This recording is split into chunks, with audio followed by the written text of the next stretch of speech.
أعوذ بالله من الشيطان الرجيم بسم الله الرحمن الرحيم اللهم صل على سيدنا محمد وعلى آل سيدنا محمد بارك وسلم السلام علیکم ورحمۃ اللہ وبرکاتہ۔ دوستو، حضرت جنید بغدادی رحمۃ اللہ علیہ شروع میں خلیفہ بغداد کے درباری پہلوان اور مملکت کے شان تھے۔ ایک دن دربار لگا ہوا تھا کہ چوبدار نے اطلاع دی کہ صحن کے دروازے پر ایک لاغر اور نیم جان شخص بار بار اصرار کر رہا ہے کہ میں جنید بغدادی رحمۃ اللہ علیہ سے کشتی لڑنا چاہتا ہوں۔ لوگوں کو بڑی حیرت ہوئی، مگر خلیفہ نے درباریوں سے باہمی مشورے کے بعد کشتی کے مقابلے کے لیے تاریخ اور جگہ متعین کر دی۔ انوکھی کشتی مقابلے کی تاریخ آتے ہی بغداد کا سب سے وسیع میدان تماشائیوں سے کھچا کھچ بھر گیا۔ اعلان ہوتے ہی جنید بغدادی رحمۃ اللہ علیہ بھی تیار ہو کر کھاڑے میں اتر گئے۔ وہ اجنبی کمر کس کر ایک کنارے پر کھڑا ہو گیا۔ لاکھوں تماشائیوں کے لیے یہ بڑا ہی حیرت انگیز منظر تھا۔ ایک طرف شہرت یافتہ پہلوان اور دوسری طرف کمزور اور نائف شخص حضرت جنید بغدادی رحمۃ اللہ علیہ نے جیسے ہی ہم ٹھوک کر آواز اور دوسری طرف کمزور اور نائف شخص حضرت جنید بغدادی رحمۃ اللہ علیہ نے جیسے ہی ہم ٹھوک کر آواز زور سے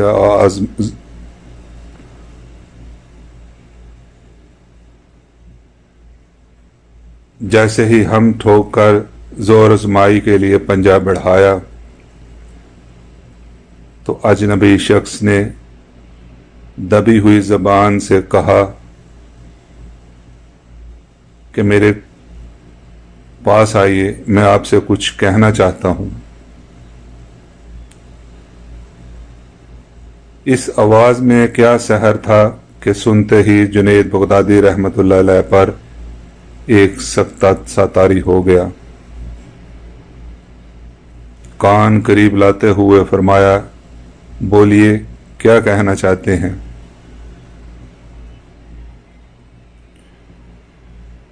اجنبی کی آواز گلوگیر ہو گئی۔ بڑی مشکل سے اتنی سی بات سے ہی منہ سے نکل سکی، جنید، میں کوئی پہلوان نہیں ہوں،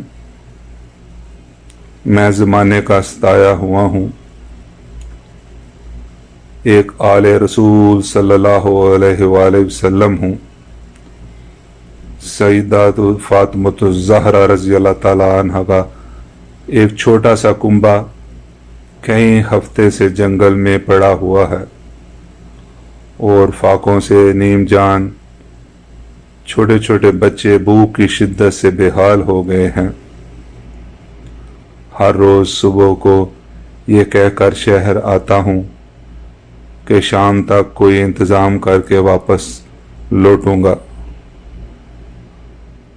لیکن خاندانی غیرت کسی کے آگے منہ نہیں کھولنے دیتی، شرم سے بھیک مانگنے کے لیے ہاتھ نہیں اٹھتے۔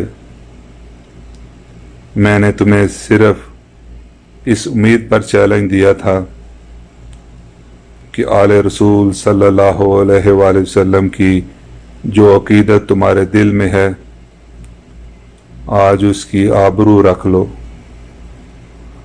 وعدہ کرتا ہوں کہ کل قیامت کے دن میں نانا حضور صلی اللہ علیہ وآلہ وسلم سے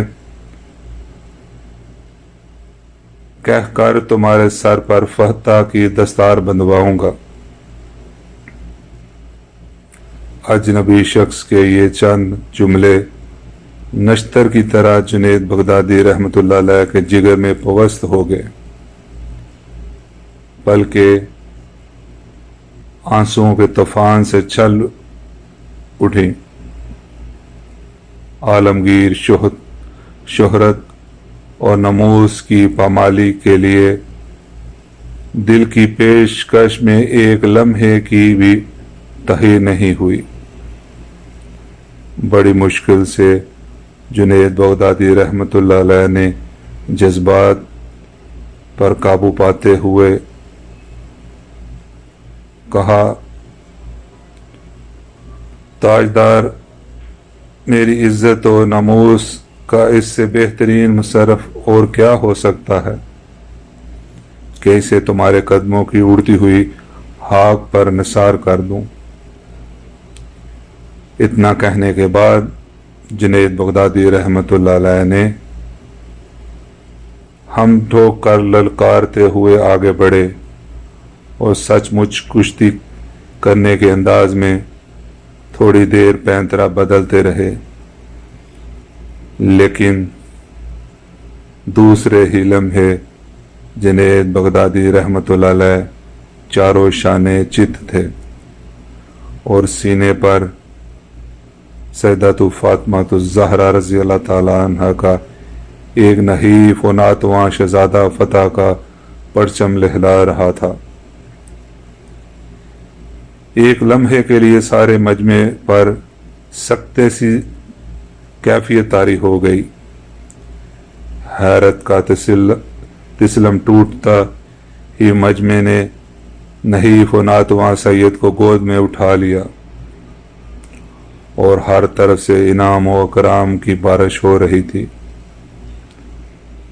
رات ہونے سے پہلے پہلے ایک گمنام سید قلت و انعامات کا بیش بہا ذخیرہ لے کر جنگل میں اپنی پناہ گاہ کی طرف لوٹ چکا تھا۔ حضرت جنید بغدادی رحمۃ اللہ علیہ کھاڑے میں چت لیٹے ہوئے تھے۔